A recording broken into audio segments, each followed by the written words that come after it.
Although I must say that the papers I received, I had a hard time locating the urbanization component, but doubtless when you will find stuff which I have missed.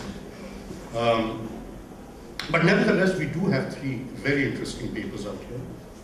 And, but I have a little bit of a problem that at least two of my speakers wish to leave the podium and go back to the chair, and which basically means that I have to do a little bit of you're Miriam, the only one who hasn't demanded. I'm very happy to sit here, right? No problem. Okay. So we've got a sequence that was put down in the program, and I'll follow that religiously. The first paper is on the issue of female leadership by Farzana Afridi from ASI. And so you're ready to run with it? Okay, then we'll move across. Okay. You can see here. Following the principle of habeas corpus. See, they are actually here. It's looking at political leadership and the implementation of the NREJ in Andhra Pradesh.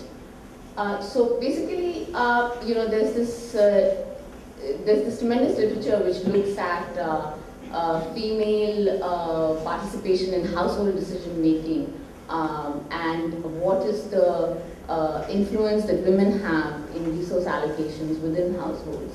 And that literature is older, which is now shifted into this newer sphere of looking at into the political sphere in terms of what are the implications of having women in powers of position within governments or the bureaucracy, in terms of the implications it has for the quality of governance. And there were some earlier studies which looked across countries to see what implications there are of women having more. There be more women in parliaments on some sort of corruption index, and of course it's hard to lead to these results can't tell us anything about causality in terms of whether women's preferences really are different from preferences of males. So there is this newer literature, and of course most of you would be familiar with this paper on by Chattopadhyay and Rufle,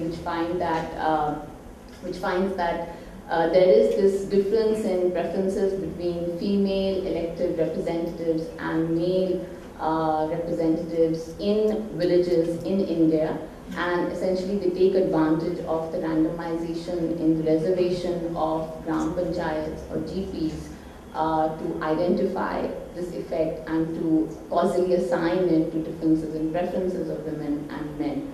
And related to that literature now, there's been recent work which has gone on to look at the quality of public good provisions. For instance, there's a paper by Beeman and co-authors, and then another paper by Duflo and Topalova, which is looking at the quality or availability of public goods in Gram Panchayats which are reserved for female sarpanches as opposed to unreserved Gram Panchayats where most often you would have a male elected sarpanch. So there are these early signs that there is improvement, there's some gains in governance when you have female sarpanches leading these Gram Panchayats as opposed to male sarpanches. But there are some critical voices also of this literature, and of course this is more or less new and not that much out there in the literature and the discussion. So the first paper here looks at, it's sort of an experiment which finds that it's not so, it's not necessarily so that females will always be, tend to be less corrupt than males tend to be, and that's what the first paper finds. And then also that the context really matters.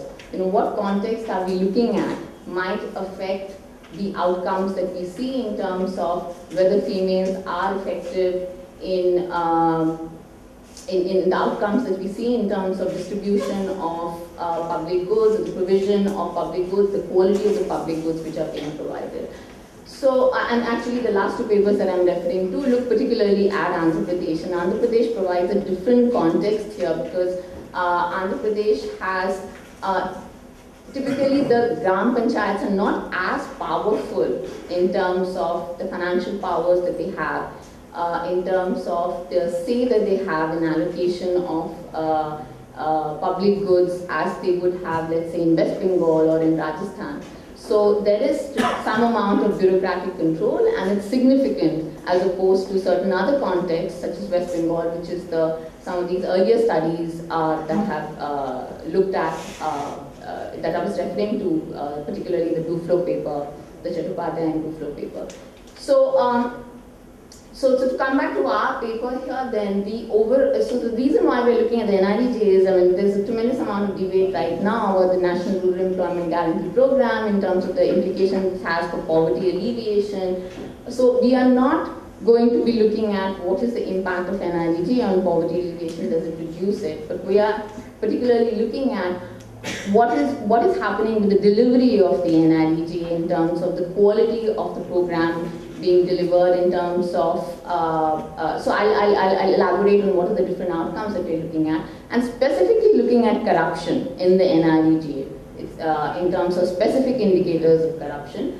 And most of you here would understand why we want to look at the NIDJ in terms of the scale of the program, in terms of the program is extremely ambitious, but it's also very complex.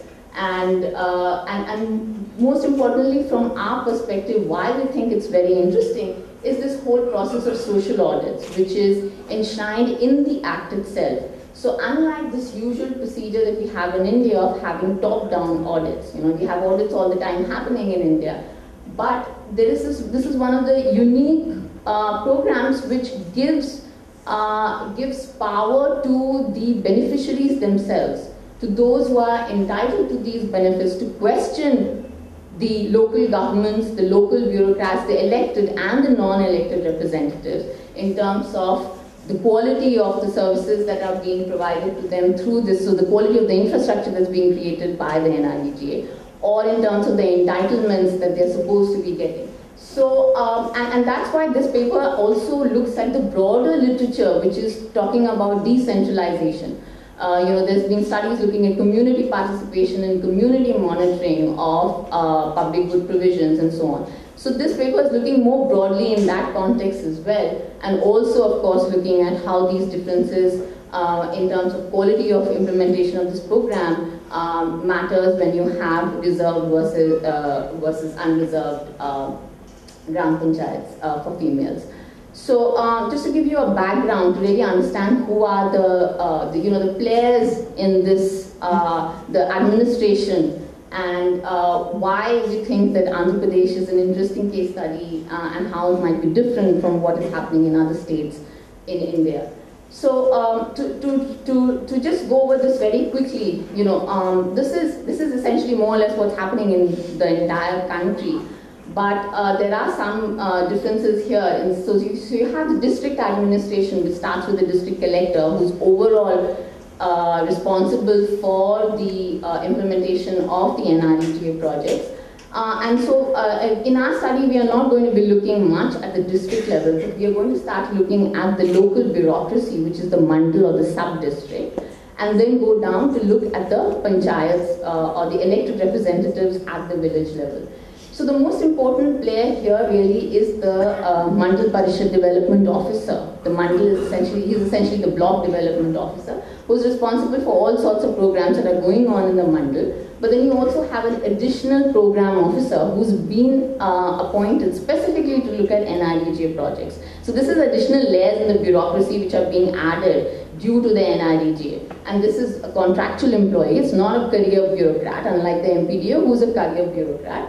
And then below the APO, you have these host of technical people who are supposed to be part of this new machinery in order to facilitate the provision of the release of labor payments and expenditure on materials and so on and so forth. So you have the assistant engineer, you have the computer operator, you have the technical assistant and so on and so forth, who look at the technical issues related with these projects in terms of, you have a road being,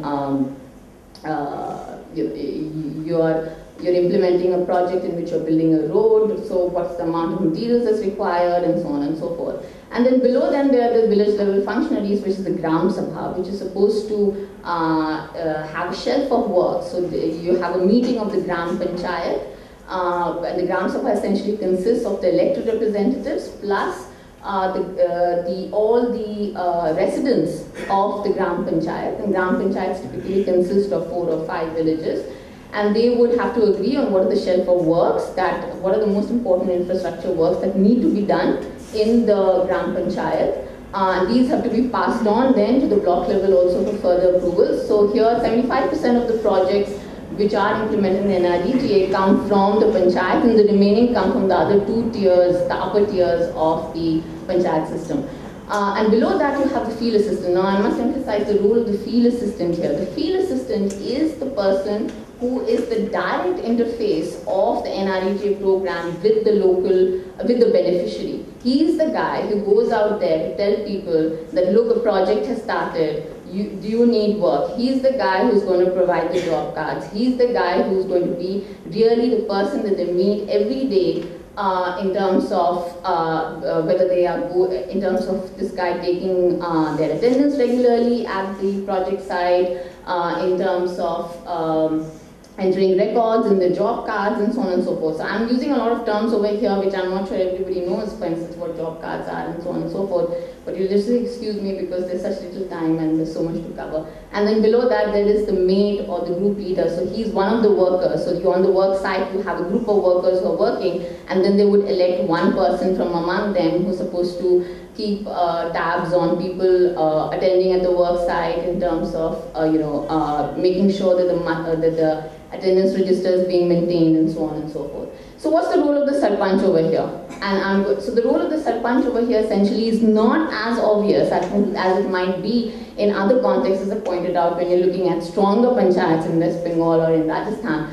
But really it's much more subtle. First of all, in the appointment of the field assistant, very often we come across cases where the field assistant is actually a relative of the Sarpanch.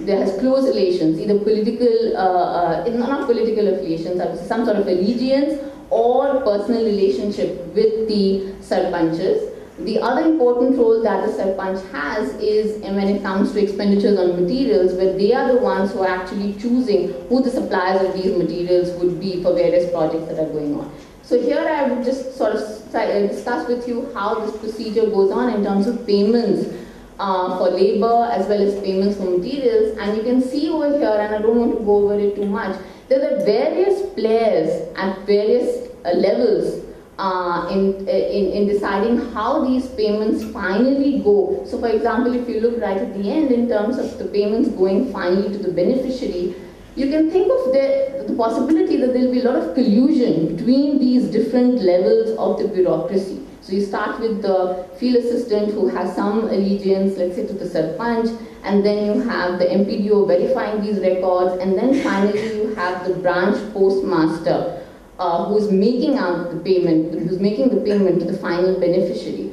So there can be collusion between these different functionaries, but at the same time, some of these functionaries can act independently when it comes to extracting rents or corruption. For instance, the branch postmaster doesn't necessarily have to collude with the upper levels of the functionaries, because he can just ask the guy who's come to take 200 rupees from him for his wage payments to say, you give me 50 rupees and then I'll make the payment that is due to you, right? So, so these are the different levels, and then finally here what we would like to highlight over here is the role of these social audits.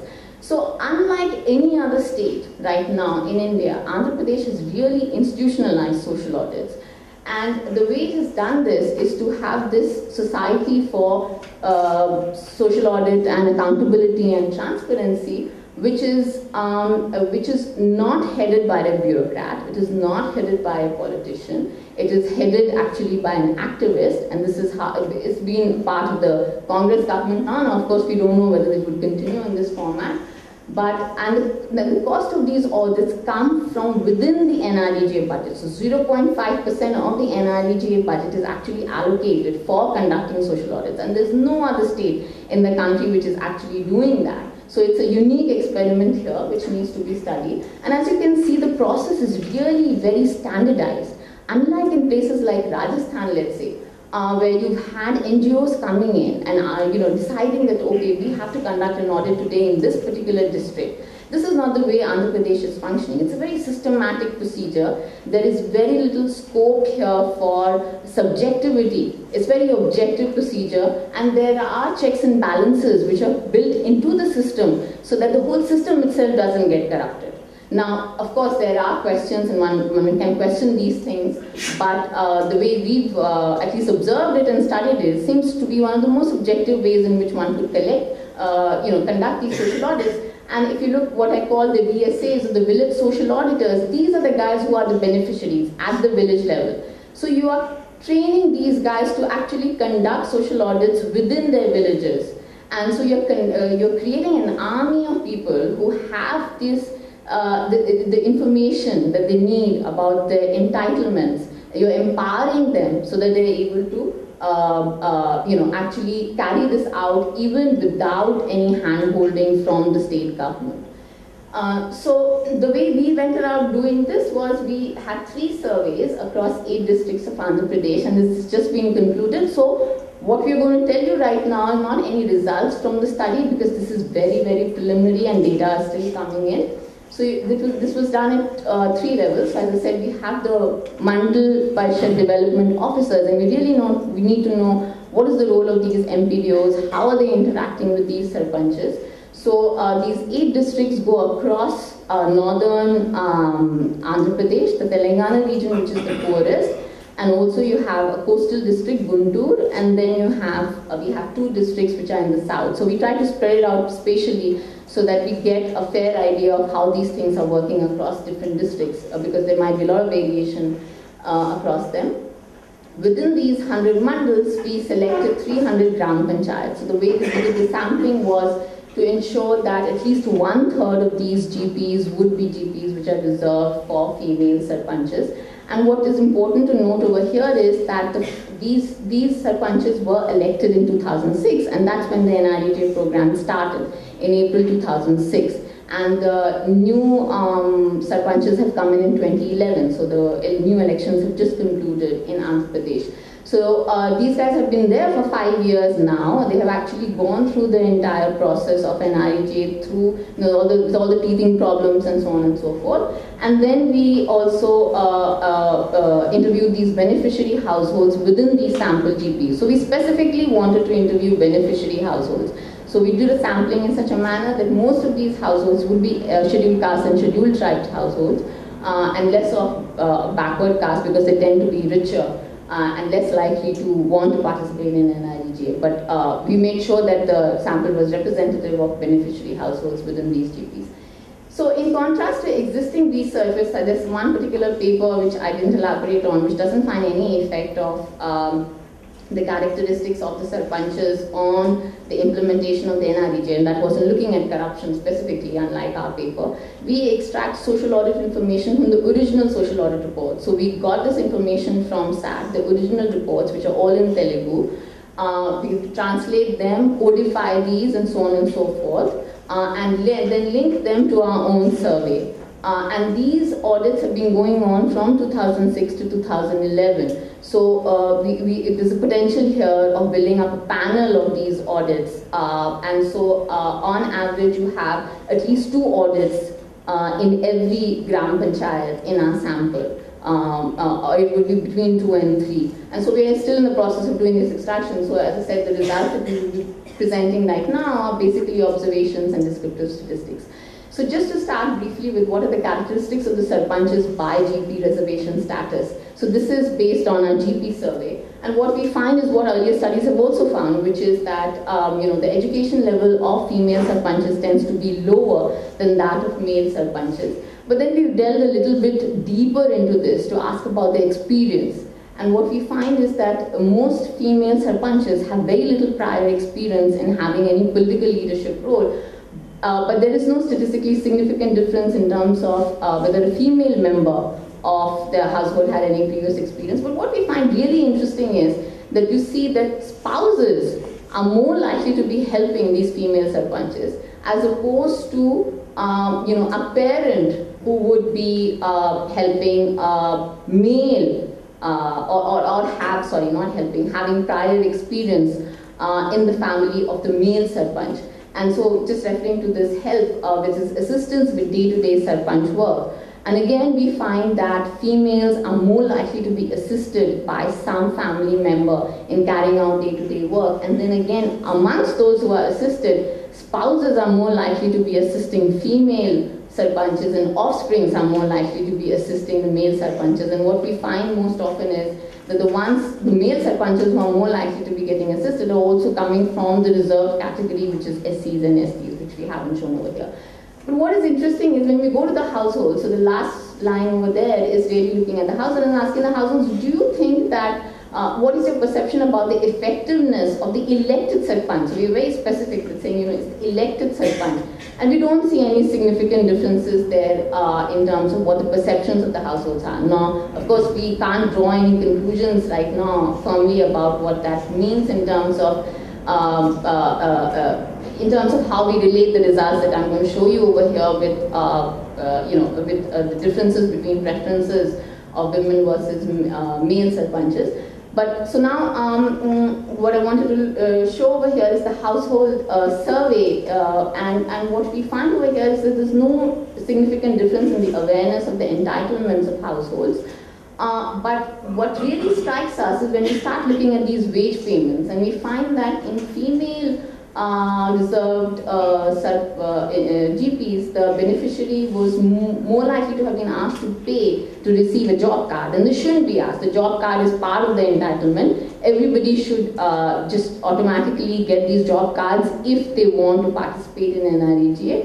Well, the amounts are pretty trivial, but then there's a statistically significant difference between that as well. And also, but we don't find any difference when they were asked to, whether they were asked to pay to receive the wages themselves, but they were more likely to have been paid less than they were entitled for the completed work in female reserved GPs as compared to male reserved GPs.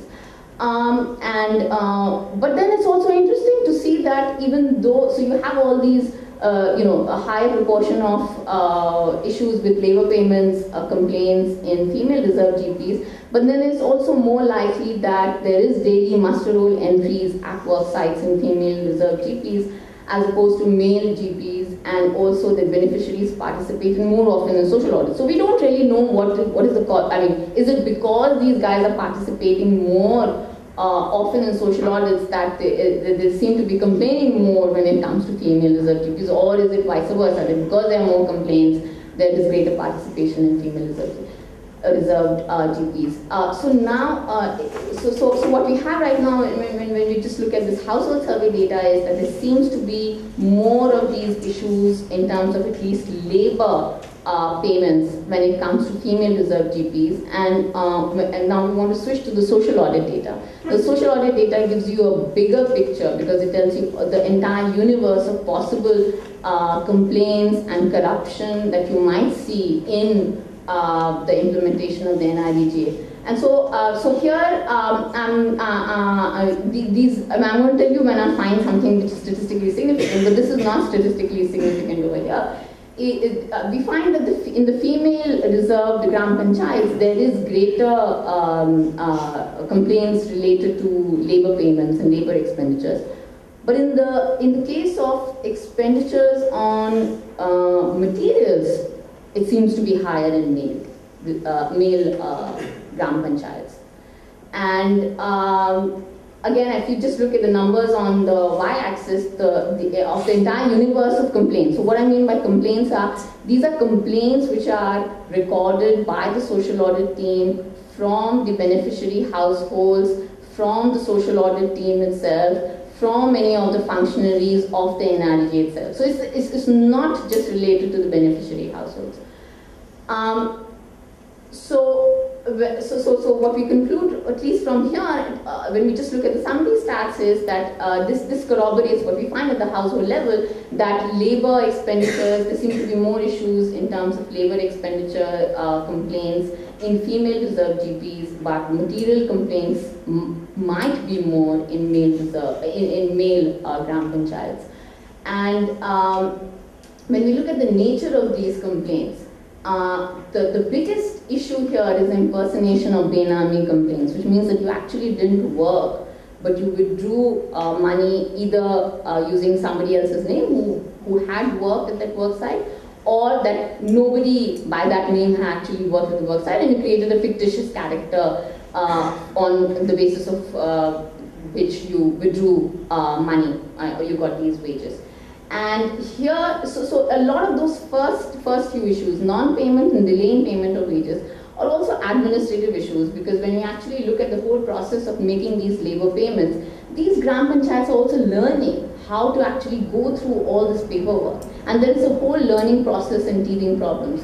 And we see that more of those issues might be coming up in the female reserved Gram Panchayats, but less of this impersonation and Benami, which is more overt ways, or maybe less related to administration, which might be coming up in female reserved Gram Panchayats.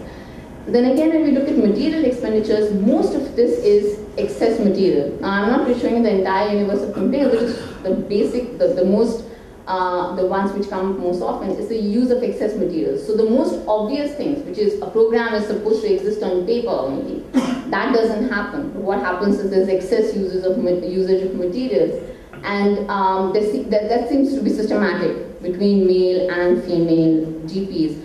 And we don't find any systematic differences between those in terms of what really strikes us when we look at the median amount per complaint. These labor complaints are really small. I mean, they're not huge amounts, but the material complaints are actually pretty big, substantive amounts.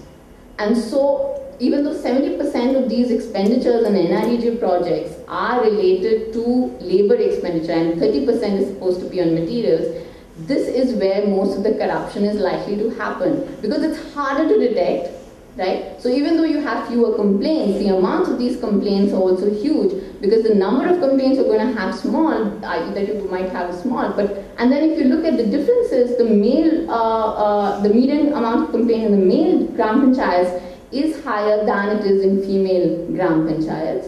And then coming to who is held responsible for these complaints. Now, so as I told you when I was showing you the process, first you have the social audit process, and then you have a decision taken format or a decision taken report, which is based on the public hearing. So you put together all these different complaints, you have hearings, people defend themselves, people are accused, and so on and so forth. And then there is the person who, the program officer, is supposed to then come down and write down what is the final decision that has been taken. And in more than 30% or almost 40% of these, more than 35% of these are pinned on the field assistant. So the field assistant has an extremely important role. And here we find a 5 percentage point statistically significant possibility that the field assistant would be held responsible in the female reserve GP as opposed to a male GP. And there you find this is possibility of this, as I pointed out, the field assistant being appointed by the Sarpanch. And the second thing that I pointed out was that there is likelihood that there is collusion between the material supplier and the Sarpanch. And so here you have, so the GP level functionaries are more likely to be held responsible, and that is probably more obvious also because the labor complaints are higher. So I've not broken this down by the nature of the complaint. And the mandal level functionary, the technical assistance, so there's this amount of collusion. And then when we look at the panel, just 2 more slides, when we look at the panel, we see that there are bigger declines in the labor, the number of complaints, and what's happening over time is that these complaints are shifting from labor complaints to material complaints. So from these initial hitches about administration and so on and so forth, the easier stuff to detect, you're moving to more difficult stuff to detect in terms of materials expenditures, and that change in average amount per complaint seems to be declining in female reserved GPs as opposed to male GPs.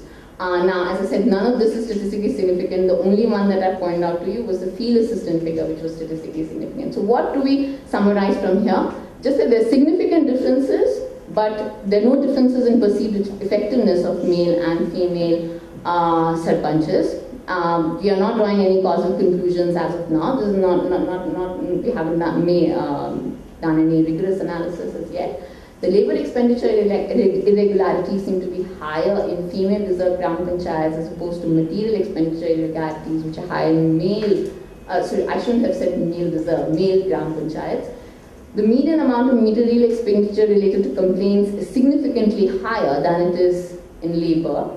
And the field assistants are significantly less likely to be responsible for complaints in female reserve gram panchayats, where you can pin direct responsibility on sarpanchs. And potentially, there may be larger effects of these audits in female reserve GPs. So as I said, none of this is necessarily causal, because we're just showing you our initial observations. But the story that we're getting over here is that this is probably, the picture here is a little bit more nuanced than just saying that females are less likely to be corrupt than males are likely to be. They're more likely to be complaints when it's related to labor expenditures, but we're not sure whether that's corruption. It could just be hitches in terms of delay in payments and non-payment of wages, rather than overt ways of trying to extract from these NREJ projects. Whereas in materials expenditures, we find that it's more likely that it might be happening in male gram panchayats, and those are not necessarily related to administrative issues. And so going forward, of course, we are waiting for more of the data to come in to do more rigorous analysis and pin these outcomes, results down. Thank you. Okay. There you go. Okay, so our main motivation for the paper is that Indian manufacturing is extremely concentrated, both compared to other developing countries, like even compared to China, and of course compared to other developed countries. So I haven't shown those here, but the Gini coefficient, the spatial Gini coefficient for India is around the range of 0.7 as opposed to 0.08 for China. So, so just sort of some summary figures over here. These are the top 10 states, and as you can see that over the entire 27 years of my time period, the top 5 states account for about 55 to 65% of output. And then if you bring in the top 10, you basically manufacturing employment in the magnitude of 80% is accounted for by the top 10 states. Okay, so this is highly concentrated. We also have very substantial variation in spatial concentration, variation in a cross section, that is across industries, and variation over time. And the time period that we are choosing to analyze, 1980 to 2007, saw very interesting, in industrial policy reforms. And I mean, I'm sure the audience knows a lot about them. I have slides about these later, but we had industrial delicensing during the 80s and the 90s, trade reforms, and FDI liberalization. And each of these reforms has the potential to did actually, not just had the potential, but did change the incentives on the parts of firms and plants to choose their location, either with respect to incumbents who were then released from the licensing, regime, which also had locational requirements imposed on the license holder. So once the licensing regime is removed, maybe the incumbent decides to locate his plant somewhere else, which makes more economic sense, okay? That would also be true for trade policy and FDI in particular. Where does FDI itself locate? And then also, if FDI is competing with domestic industry, does domestic industry scatter once FDI decides to locate? So there's each of these reforms has the ability and did affect spatial location decisions on the part of Indian industry. Just to show you that we have a lot of variation, what I have over here is the growth in the state share of employment over 2 decades, 1980 to 90 and 1990 to 99. So these are growth rates in the state share of employment, and we can see, a darker blue obviously is higher growth rates. We can see that this, the growth rates are changing a lot, right? So in the initial period we have, in the initial decade we have, of course, the southern belt, which is now actually much more heavily industrialized than the, in sort of states that were industrialized prior, that's Gujarat and Maharashtra. The southern belt is growing really strong, but then you can see differences between the sort of the Bimaru states, which is Rajasthan, Madhya Pradesh, UP, which is sort of in some sense you can see the deindustrialization over time. We also have variation. This is basically cross-sectional variation. So again, the same 2 decades, again the same rate of growth of state share of employment now in the textile industry and in the chemical industry separately. Okay, so we can see that the 2 industries are behaving very differently. There is, I would say, for the chemical, in fact, you have to squint your eyes and maybe lean back a little, sort of to get some sense out of the graphs. But so for the chemical industry, I wouldn't say that it's increasing in concentration, but this identity of the states which have a high concentration is changing over time. While for the textile industry, we can see sort of some clear evidence of increasing agglomeration. Just a quick question. So what you're showing here is the state share in all India employment for that industry. That's correct. Okay, so our basic question is going to be this. What determines the location of different industries across states within India? We are going to use this idea of comparative advantage, okay, which is used a lot in, obviously, in international trade literature. We are going to apply it to intranational production rather than international location of production, which is what most international trade research does.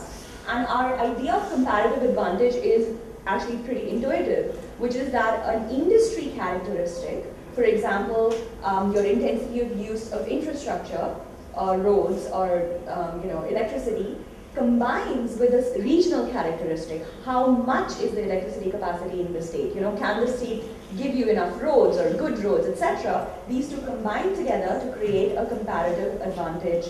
And industries choose to locate based on this combination of state and industry characteristics.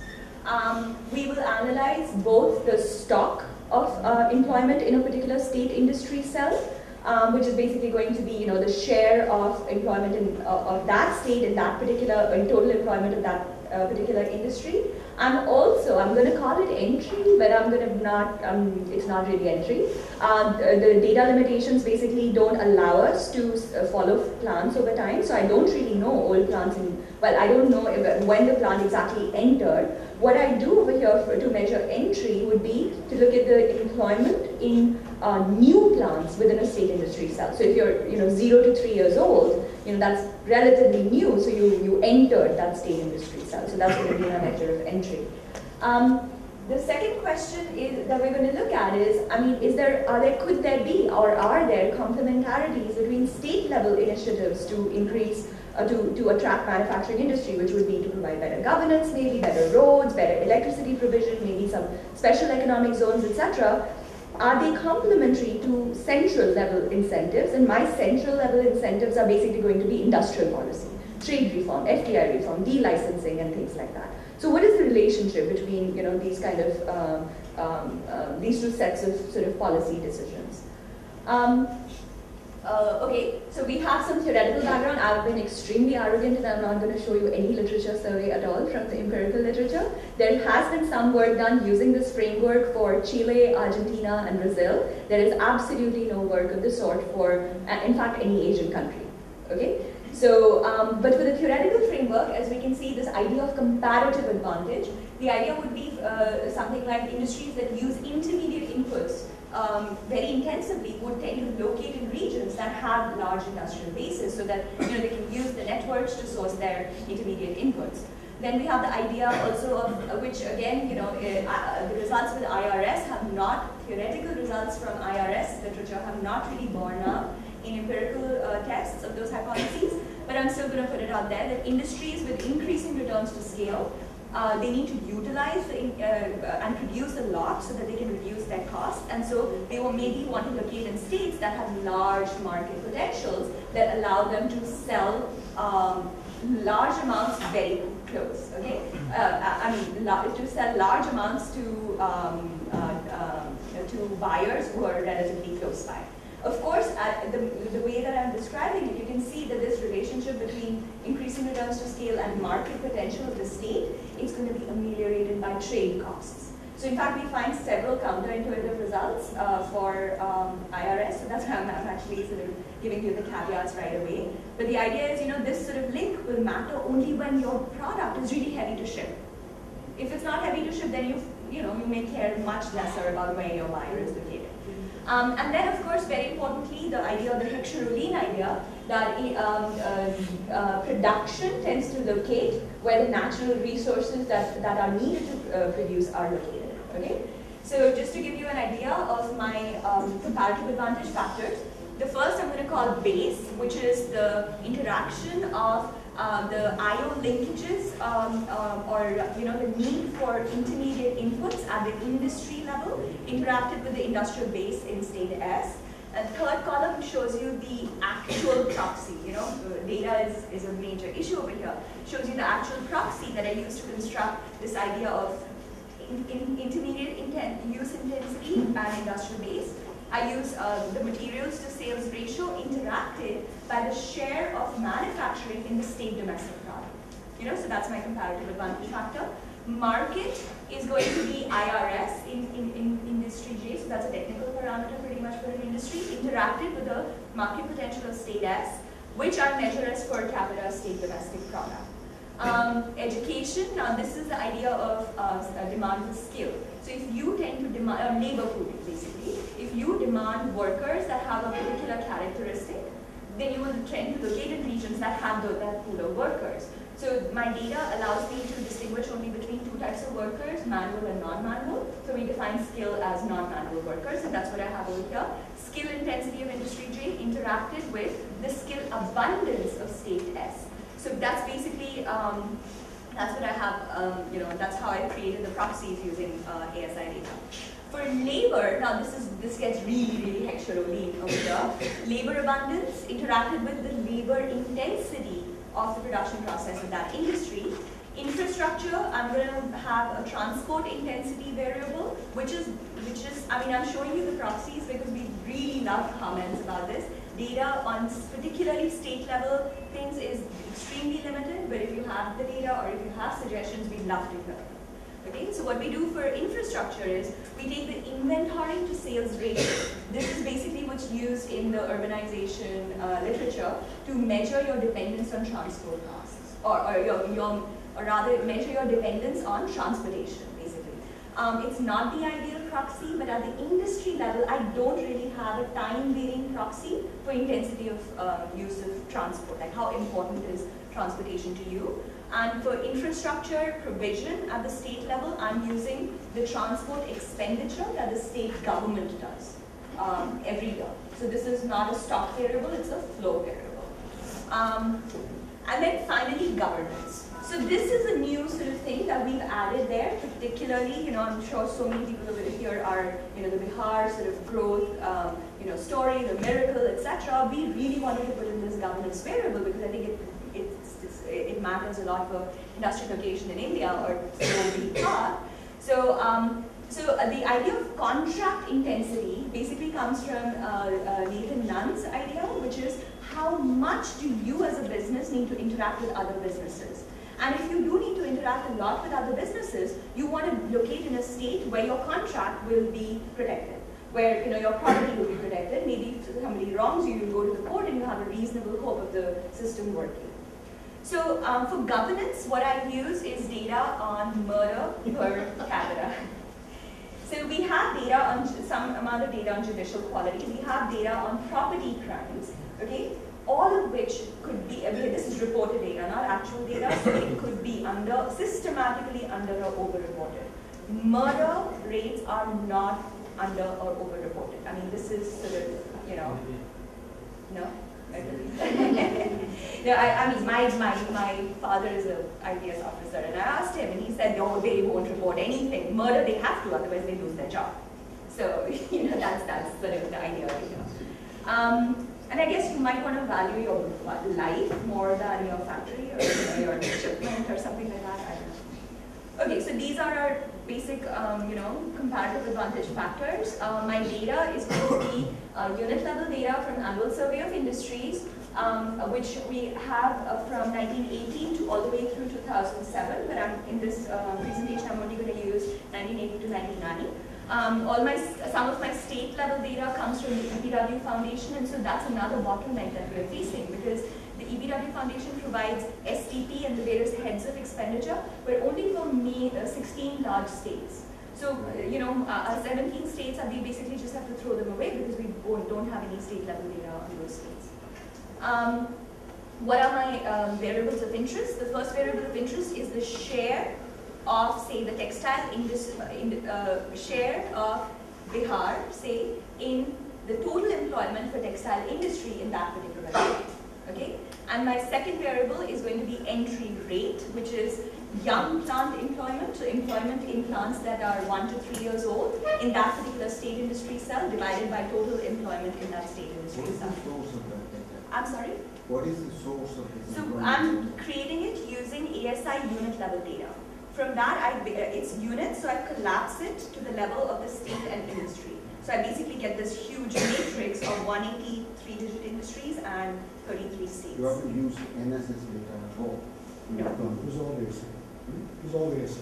Because ASI is available every year and NSS is not available every year, so that's... What do you mean it's not available every year? It is available every year. Well, but... People don't use it, but that doesn't mean... Okay, but then we can talk about that later, but the quality of the yearly NSS might be of concern.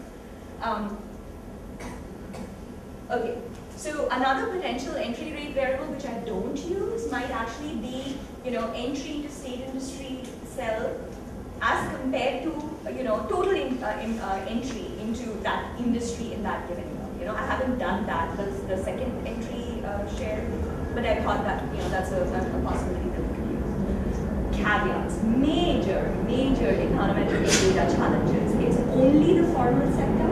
ASI's mandate is to collect data only for registered manufacturing, and so there's a size threshold which enters immediately because you're under the Factory Act, so you have to have 50 employees or above, and the threshold changes over time, but there's an actual threshold, and that's the mandate of the ASI, which means that there'll be many state industry cells which are going to be empty just because they didn't have plants which are above that threshold level, right?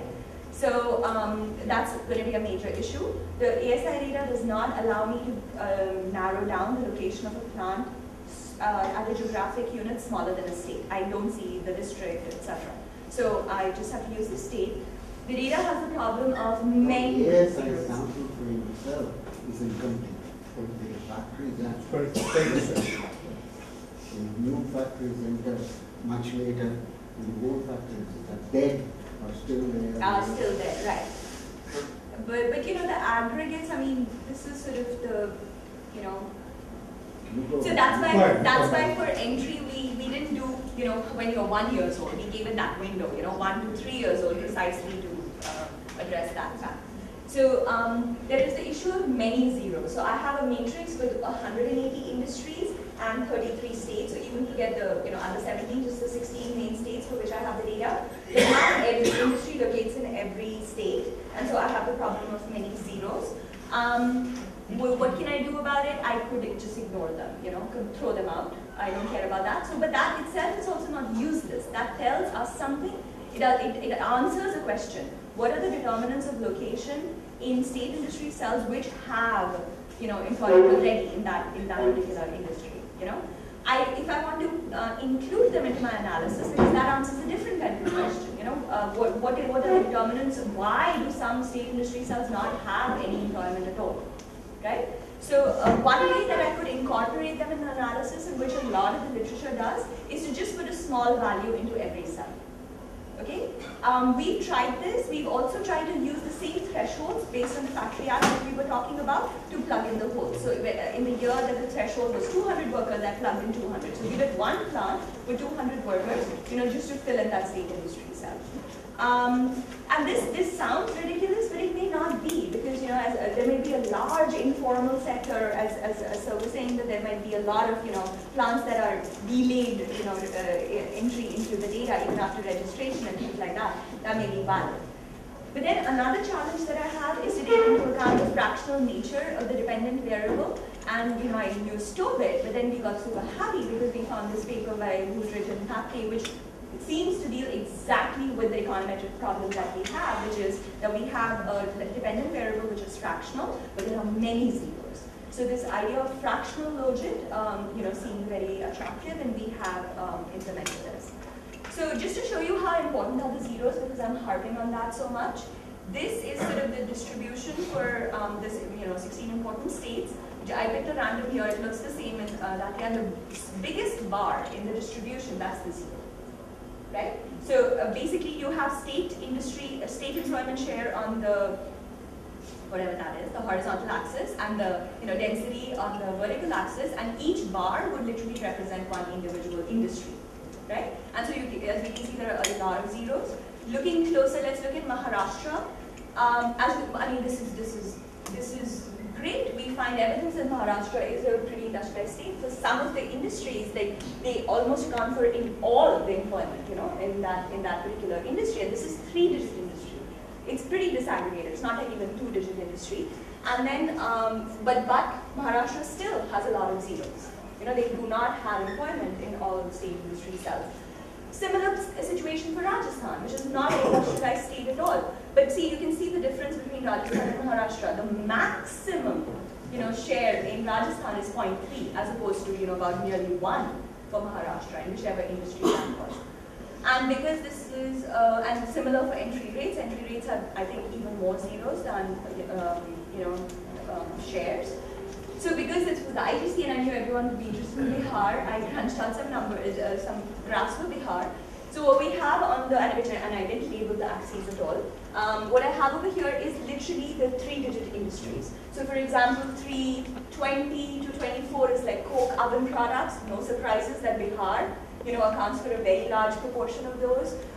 Then over here I have like cement and steel products. Then, so between 80 to 94, we got the importance of coke oven products reduced, right? The maximum share, at least in formal manufacturing, fell for Bihar from like almost 1 to about 0.9. And then I got a new cluster over here, which is, sort of thing, which is industrial machinery and some amount of heavy motors, right? This is between 1980 and 1994. And then you come to 2000 and 2007. So we still have that natural advantage feature. Bihar has coal, Bihar has steel, iron ore. Yeah. 5 minutes? Oh, Lord. Okay. So and then the heavy motors, cluster, it completely disappears, between 2000 and 2007. Whatever miracle is happening in Bihar, it's not showing up in manufacturing. Okay, so this is my basic specification. I'll have a sort of measure of, agglomeration on the left-hand side and all my comparative advantage variables over here. We do get some consistent results when I ignore the zeros and when I include the zeros and across various estimation strategies.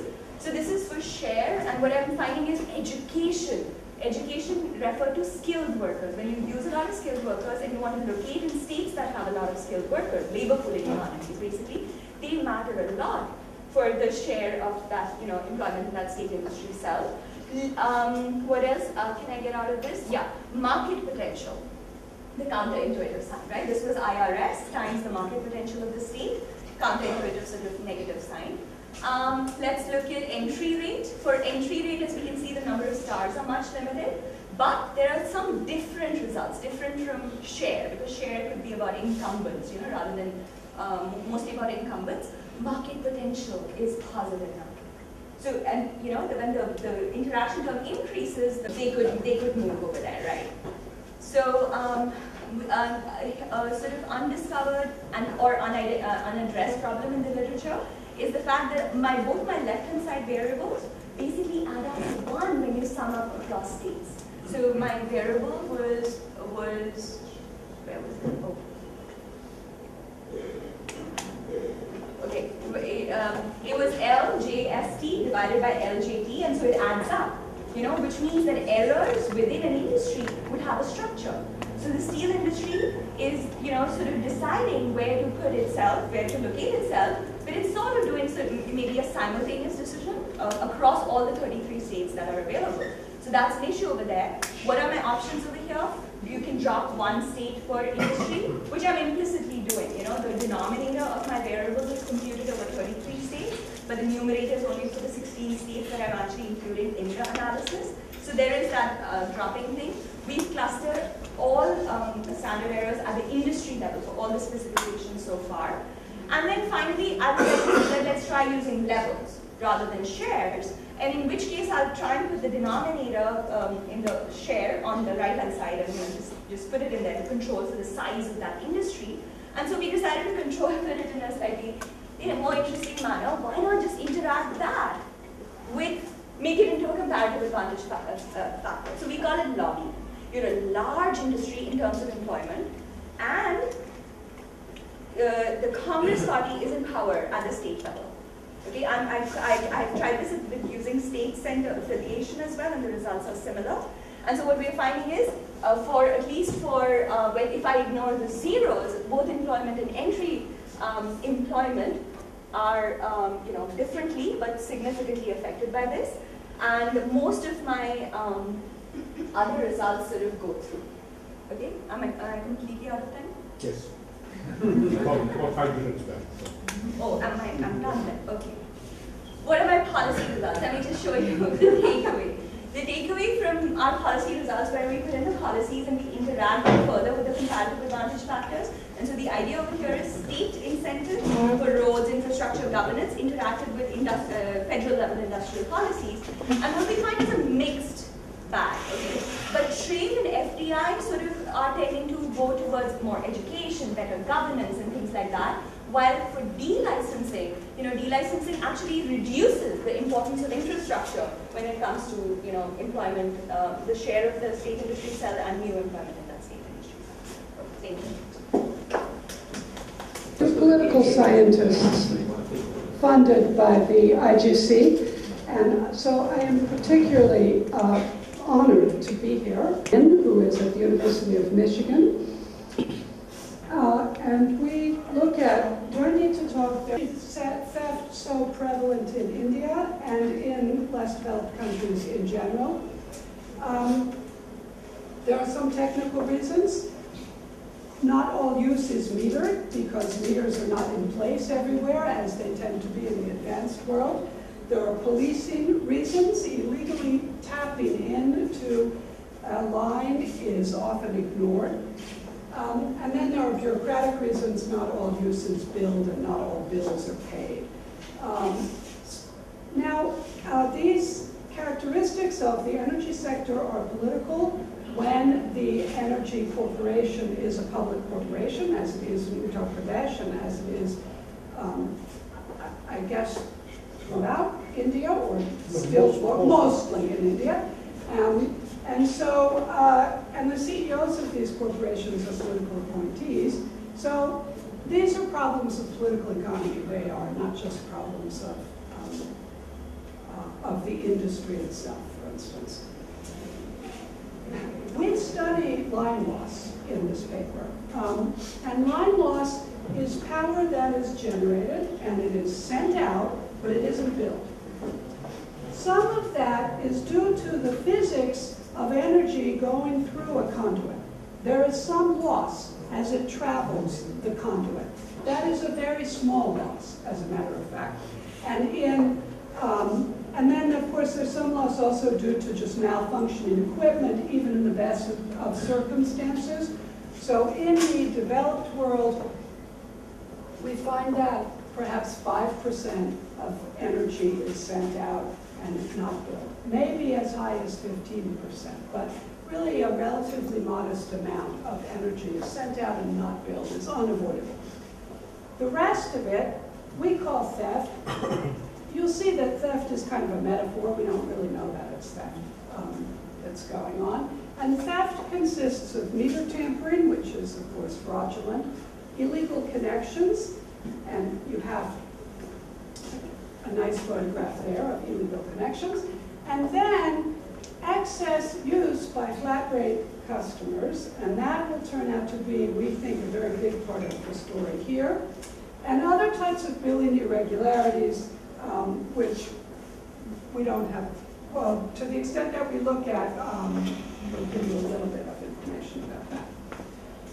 But we think mainly what's going on is excess use by flat rate customers here. So we have, we're going to look at the following questions in UP. We will study whether line loss increases in electro periods, whether line loss appears to be larger for electorally important socioeconomic interests, especially agriculture, whether line loss is larger in geographic areas where the MLAs are self-reported criminals, that is, under indictment, and because I work on corruption and political criminality, and whether line loss is electorally beneficial. We have data from the UP Power Corporation. It covers about 10 years, it's monthly data, and it gives us power output, the bills, and the revenues over 179 service divisions in the state. So it's pretty good data. And it also, we have some data also on the user, the type of user. We have electoral data for 403 single-member state assembly constituencies for 2 state elections in 2002 and 2007. In 2007, we also have the self-reported criminal status of all of the MLA candidates, as well as the winners. And then we have some data about characteristics of the census districts in the state, but not very much, and that's data from 2001.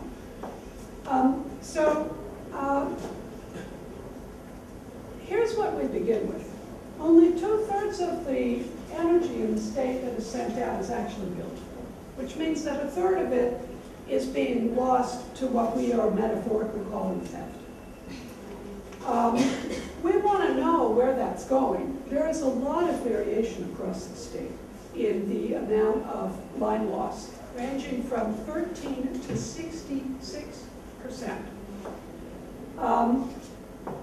I want to note before proceeding that the bills to agricultural users are based on the unit horsepower of the motor for the irrigation unit for the tube well, not on actual usage. But there are usage allotments that are given to agricultural users. I'm sure that you guys know all this stuff way better than I do, and you'll correct me when I make some horrible, embarrassing mistake. And that would be great. Thank you. So the billing in the agricultural sector is set up to, let's say, facilitate excess use. This is the line loss that we observe in the state. The green is 0 to 20%, and so you can see that the eastern part of the state has a lot less line loss than the western part. The red is 40% or plus. Isn't there natural line loss just from electricity traveling distance? Yes, there's natural line loss. The natural line loss is somewhere between 5 and 15%. Due to the physics of the transmission and to some natural rate of equipment failure. It's 5 to 15%. When we see rates of 40% or above, we know that something is going on that is not a result of technical. Can't you adjust the estimates for how far they are from the central plant or something? No, I don't believe that we can, but I'm not sure, so maybe. I don't think we know where all the, yeah, maybe. We could map all the plants and possibly do that. and see if there's a differential distribution of plants across the state. That However, won't help you very much. I don't think that that's the big part of As the far as I picture. remember, UP imports about 45% of its farm. And that comes in at various points in the state. So I'm not- Okay, I don't so know then you what mean it it's is. not good, right, it will be confusing, a very noisy If picture. you go to Bihar, it's worse. Bihar only gets 80% of its farm from India. Okay, So, so, point is you have to take into account the grids, Nature of the grid. yeah, nature of the grids without, you can't associate very easily with the generation Right. of the consumption. right. What we do notice is there's a lot more line loss in the western part of the state, and we also know that the western part of the state is, has a more developed agricultural sector, a much more modern agricultural sector, and that there are the only and last data I've seen is now about 10 or 20 years old, but there appear to be 20 to 30% more tube wells in the western part of the state. And so, as far as I can tell, that's what's going on here, and we have some other evidence that tube wells are very important in the picture. Yeah. Just to clarify the measure of line loss, Yeah. we're using the meter to getting that from somewhere else. Isn't it the case that that wouldn't matter here because the difference is between the substation and the total billing at that substation? That's correct, yes, So but then so the units are, right, across these 179 UP Power Corporation zones. So then So- if they're getting it from afar, it wouldn't matter. if we were That's to measure. probably true. Yeah, thank you, that's probably true. Okay, so but we see a big difference between the western part of the state and the eastern part of the state, basically. Okay. Electoral cycle effects. So now we have some results. The orange, these are kernel density plots of line loss by year. This orange line is the 2002 election compared with 2001 through 2004. These are the later years, and this is the 2007 election. So we do see electoral cycle effects in the line loss per year. We also see that in a logic regression predicting incumbency re-election in February 2007, we can't go back and also do the 2002 election. What's the mechanism? I'm going to get to that. I'm going to get to the That's a mechanism. punchline. I have a story. I have it, may be wrong, but I have a story. Okay, this is the re-election, and we see that line losses in fiscal year 2007, which precede the election, are statistically significant in predicting re-election, and this is in an extremely turbulent political environment in which there is a major incumbency disadvantage in the country.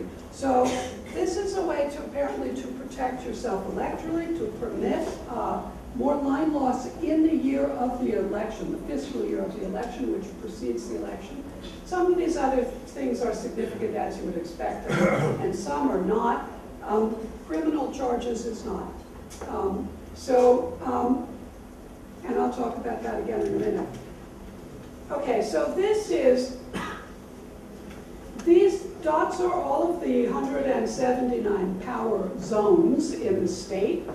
This is the load to each sector, load to industry, load to domestic, load to private tube wells, which we're able to separate out.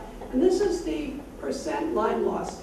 And what this shows is that line loss increases in agricultural intensity in the zone.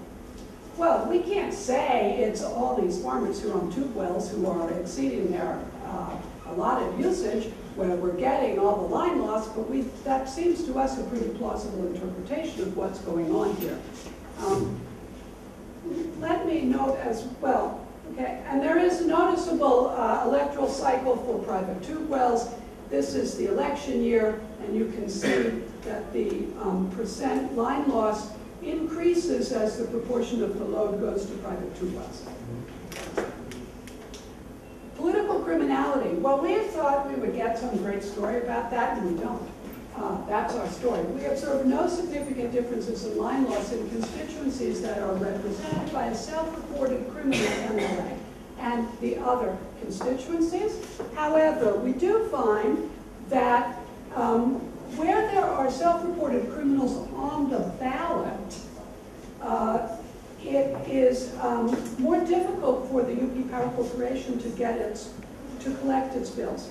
So we imagine that that just means that there's a kind of generalized environment of criminality, and you can run for office even if you're under indictment, and people don't pay their bills in the same areas of the country. But we're not controlling for the urbanness here, and that might be important. Yes? Just a clarificatory question.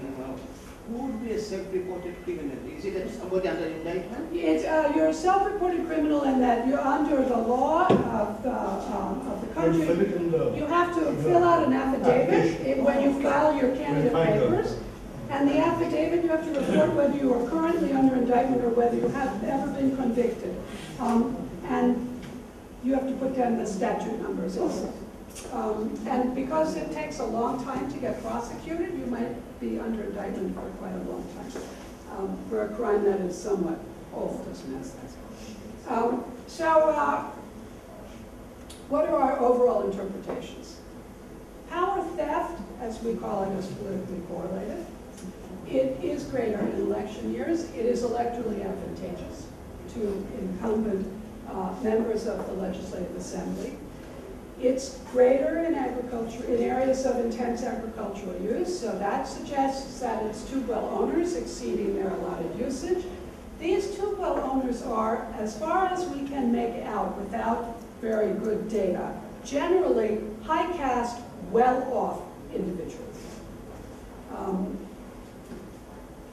To the extent that it's a political strategy, it isn't one that you would expect the DSP to follow, for instance. We've done some auxiliary analyses that are not part of this paper, but that use the same data in another paper we're working on. We find that in general, when the race for the state assembly seat is tighter, more electricity is pumped to the district. So electricity is a politically sensitive good, given how given how scarce it is. We believe overall that perhaps we are finding that power theft is a metaphor for deliberate electorally generated strategies by incumbent politicians that involve subsidies to well-off agricultural interests. Yes? Yes. I mean, I like the story overall, but I'm missing one ingredient here, and that is that if you think about UP and the prospects for bribes and so forth, where you would expect to see big losses in terms of revenue for power would be if there are companies that are particularly power intensive, right? Yeah. Have you looked into that? Yeah. First of all, remember, what we're defining as theft is not paying your bills, all right? We are defining as theft when the power goes out and then it never gets billed. Yeah. It somehow disappeared. However, so that can happen in a okay. This is the most industrial part of the state. I know that. And it has the least T&D losses. And in industry, we find very few T&D losses to industrial users. But it depends on the type of industry. Can we discuss this later? So, yeah. So, I'm done. Yeah, wonderful.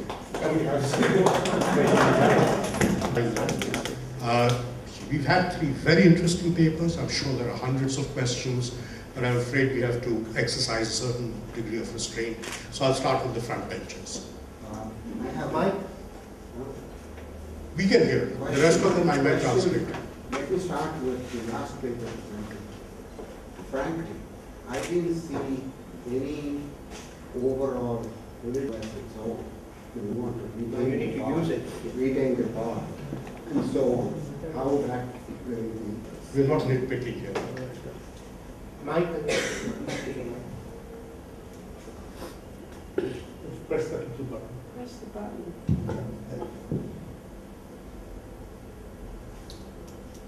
So the political theory that informs this paper is, first of all, that sitting legislators wish to be reelected, and that when they can, they will use and misuse public goods and the resources that come with public office in order to do so. We know that the Power Corporation is under constant pressure from legislators to release power in ways that are politically desirable to the legislator, because the legislators are constantly calling the power stations up and asking them, release power to this village or to that village. That goes on all the time. We know that users desire power, and in particular, agricultural users desire power in order to irrigate their fields. So we don't have a whole story here about who these users are, because we have not been able to find data about the composition of the agricultural community in UP that we can match to the data that we have on the power that is generated in the state. What we see, though, we believe is, let's say, politically instrumental. At the back. Why is it ultimately the counterfactual? I'm sorry, I didn't Would you get up and repeat yourself? Yeah. Why is it during the election? There is a mic there. Oh, that's bad. Why? Yeah, it's on, it's on. Just go ahead. Why is it that is functioning in election time only? I mean, it might so happen that the political parties have a clientel relation throughout the year with a long-term relation. And election time is a time of competition of the political parties. So it's culmination of many relations so I should expect that this clientel relation will be strong at some time. Excuse me, what's You the might question? that these are electoral strategies in which farmers are allowed to exceed their allotted usage in the 6 months prior to the election. The manipulation of public goods for elections is normally believed to occur within about the 6 months prior to an election. Certainly in all of the work on the political business cycle in the United States and other advanced countries, we find that it's the 6 months prior to the election that is the most sensitive time for voters, because that's what they recall as the 6 months prior to the election. So, no, the gentleman. About this, but I was under the impression that the substations that supply free power to farmers, to these tube wells, are in fact separately identified. Is that not the case? No, feeders and UP is certainly not the case. Upfront. I'm wondering, do you also observe tube wells, so number of tube well ownerships going up during your period at all, or is it constant, and then you can interpret what you're finding as usage being, so is No, that the story? That's a great question. I have not been able to locate data on annual data on the number of tube wells. And in fact, if there's anyone here who knows it, I would love to get that data, because that would be extremely helpful for this. Right. Because otherwise, yeah. So I just had another question for Farzana. Yeah. So, one of the summary stats tables, you showed that for the women sarpanches, the proportion of women having husbands with prior experience, meaning being sarpanches themselves, was substantially higher, right? So then, how does that square up with the remaining stories that you showed us, that there were significant differences between female-led and male-led, village constituencies? In that case, are we saying that, because then one could interpret those findings as, the women were just puppets, and they were probably implementing most of the preferences of their husbands. But then, are you interpreting the later findings as actually countering the story and saying that, well, even over and above that, there was some form of female agency, which is probably what you're picking up? Is that the story that you would Right, yeah, so in that these females and punches essentially are puppets, and they're not the ones who are making these decisions. So what we found surprising was when we actually did the household survey, and we specifically asked them about the effectiveness of the elected sarpanch. So this is the person who is legally supposed to be the sarpanch, and we don't find any differences in terms of the effectiveness. And so it's completely true to say that there is tremendous amount of hand-holding, and what the previous literature essentially tells us is that despite that, there seems to be some influence of their preferences. Some of those preferences are getting translated in the outcomes or the decisions that you see when they are implemented. So despite the fact that you have these spouses in the background who have this experience and they're doing all this hand-holding, these women are able to somehow, through the decisions that are being made, they are being able to reflect their preferences, and those are significant. Then go the beer back. My question is addressed to the second presenter, she's in your presentation, while referring to your data source, that is the annual survey of industries, you happen to mention that you cannot get down to the geographical location, so that identification problem is there with the data. But definitely the block A of the data set, if you are using the 5-digit level, unit level information, then it provides information with respect to the districts as well as the rural and urban classification. So I think I couldn't find that classification in the paper. Information was not available for the earlier years. So it's only in later years where they've made district level information exactly from 96 onwards. So because and we are planning to reduce our time span so that we can use the more detailed information, but over the entire time span that information is not available. In fact, they have told us that it's privacy issues and the act under which they collect the data, they have to protect the identity of the plants, and that's why they have chosen not to give us concordant district identifiers over time. Yeah. I think you said that GPs headed by women were more likely to participate in social audits. I wondered about whether participation in social audits wasn't mandatory. No, it's not mandatory at all. So, but it's supposed to, the social audit team is supposed to interview every household beneficiary and ask them about their participation, and then corroborate that with the actual records that they have. But with social audits, we found that if you saw the figures, it was about 45% participation rate. And these are all areas which have had not just one audit, but multiple audits. So we were very surprised to see actually that participation was low, and it's not mandatory. So I think it's interesting to model participation because it's clearly an important. Right. As a matter of fact, yeah, we do try to classify the complaints by whether the complaints are coming from females, males, whether they are individual complaints or they are complaints filed by groups. And if they are filed by groups, what is the composition, the gender composition of these groups? And given the data that we have so far, we don't find any significant differences in the nature of the complainant between these the male Sarpanch GPs and the female Sarpanch GPs. But you're right that it is an interesting thing to look at, and that was the only thing empirically that we were trying to get at. In terms of looking at gender composition, and we haven't found any systematic differences as of now. And I have two closely related questions, which is, do GPs that perform poorly in the audits get penalized, for example, in terms of NREGA funding? And related, since you have multiple rounds of these audits, do you see any correcting tendencies in response to poor marks?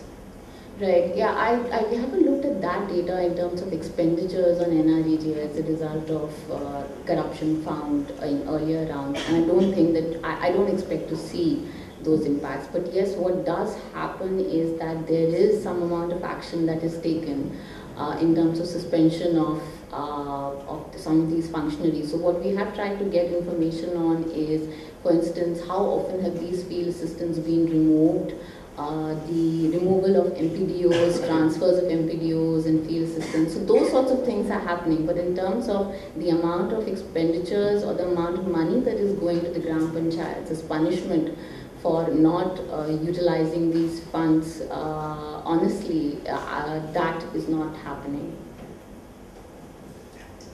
Just sectoral distribution of employment that you presented. My curiosity comes from the fact that you compared Bihar over time, but Bihar 2007 is very different from Bihar 2000 because all its coal and steel went off to Jharkhand once it split. Right. So was the comparison done for the same set of districts, or was those figures? Because we want to use that entire time span, all the new states are part of the old states. We just we treat them as they were still in Bihar. So the share has gone down, even, keeping old Bihar constant. So Bihar 2007 is Bihar and Jharkhand combined? Exactly. Okay. Okay, last question. First of all, you won't take a mic. With that, but I agree. I mean, it is a bit of a grab bag, but new trade theory and new economic geography have been like that. I mean, it's hard to sort of come up with, exactly nested hypotheses that you can, test and compete against each other, etc. For the second part about the data, so in fact, just over the past 3 days over the ISI growth conference, I realized that there is data on informal sector. I didn't know that there was data on informal sector employment, and we are. So that was in the future work part of the of the presentation. Well, no, I mean, you have the economic census data. At least for 3 points of time, you have that data. Right, but NSSO has the NSSO uses that as a frame. Now, the problem with your using the NSSO data is going to be that the kind of details that you want, you're not going to get. Yeah. Okay, from the NSSO, I know the question if I leave it. But what you could do to really address the issue that Peter is raising is to embed this into the concentration picture that's coming out of the economic census. And you can do that actually by the 3-digit classification as well. And so, I mean, are you measuring a curiosum or are you actually measuring something that makes sense? That makes sense. That's absolutely great. Okay, thank you very much. So, as I said, we got nothing on urbanization, but we did get 3 very interesting data. Thank you. Just since